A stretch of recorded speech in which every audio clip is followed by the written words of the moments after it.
In this video, I'm going to give you the lowdown on the patch 1.07 by Sucker Punch, which came out on August 19th, 2020, and if it affected money-making glitches in the Ghost of Tsushima. Subscribe to the Linus Wilson channel. We give you the tips and tricks to crush Ghost of Tsushima. So patch 1.06 on August 5th got rid of the chest glitch in most locations, which allowed you to restart at the next checkpoint and repeatedly loot chests all over the map, including places such as the Traveler's Rest Inn. But after patch 1.06 on August 5th, I verified that there were lots of money-making glitches still left, including chest glitches. And stay tuned all the way to the end so you can hear all these money-making glitches that work with patch 1.07. They'll get you unlimited supplies,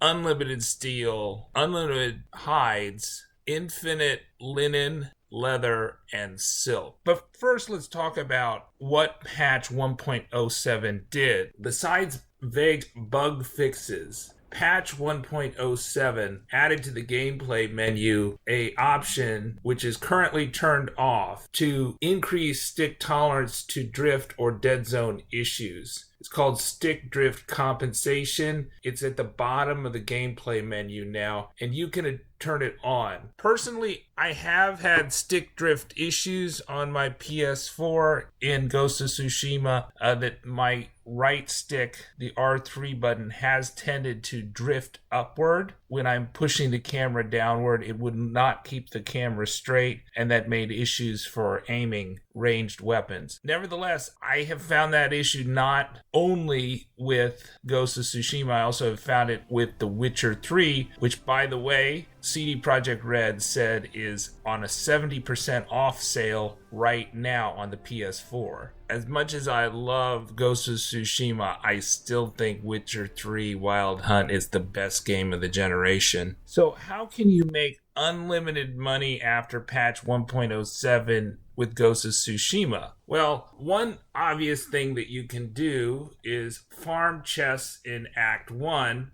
There's a base on a beach just south of the southwest of the Saltwind estate that has 3 chests that can be repeatedly looted. If you clear the site of all Mongols, then it's a lot easier. It goes a lot quicker. You should expect to make over 10,000 supplies per hour just farming that. But that's not the only farm, or probably not the best farm. Probably the best farm is the linen farm by the Golden Temple in the small house just west of the Golden Temple. So there'll be a big house and a small house. In the small house, you'll get 2 to 4 linen restarting at the next checkpoint. Should expect 10-second runs of 45 supplies each. That comes to over 1,600 supplies per hour. But it's also a bit more fun and maybe as lucrative to go to the Rushing Water Crossing still after patch 1.07.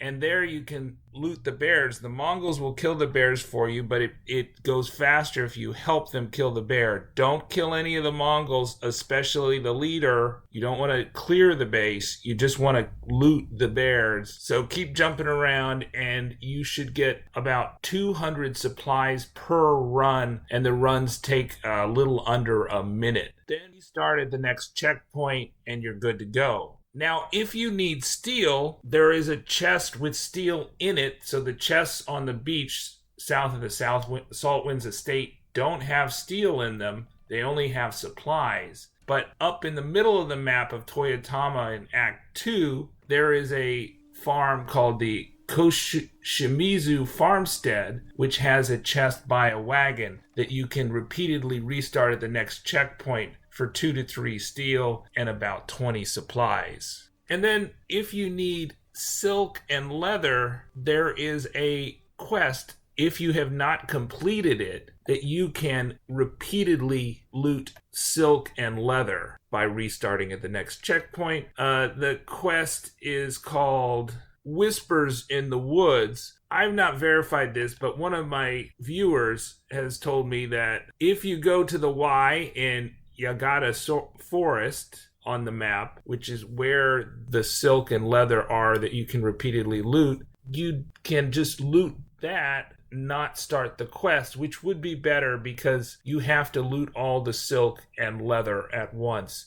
You need a total of 48 pieces of silk to upgrade to the top level all armor sets. And all this works after patch 1.07, and I verified it today. I also think you can still swim to Act 2 if you're in Act 1 and you need the steel. Just my advice would be, if you are going to Act 2 or 3 early through one of my glitch videos, that you do not take any Sashimono Banners in acts that you have not started, because there is a Sashimono Banner glitch. I have not verified today if it still exists because I don't have a character at the right progression to do that. But I would not ever loot any Sashimono Banners if I were in Act 1 sneaking into Act 2 by the swimming route, because that may cause some bases to not complete. So I would avoid all Mongol bases that have a house symbol, the big bases that have the house symbol. You should be okay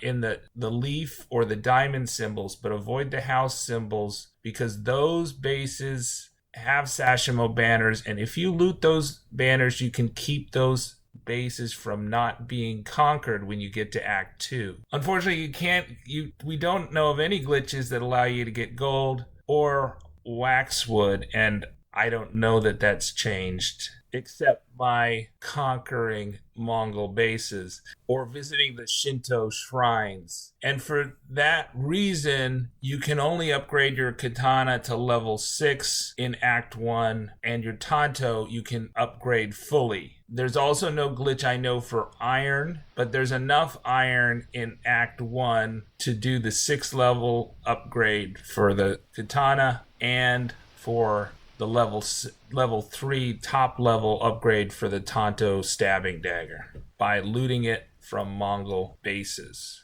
There's also vendors in Azamo Bay, northwest side of the Act 1 map. There's a survivor camp, and then there's also Komatsu Forge, where the trappers will sell you iron, steel, and in some cases gold. But since you don't have enough to buy in Act 1, you probably won't want to buy any gold until you get to Act 2 and have conquered a couple bases. I also verified that the bug that's been bugging me has not been fixed. The ammo bug is still in force.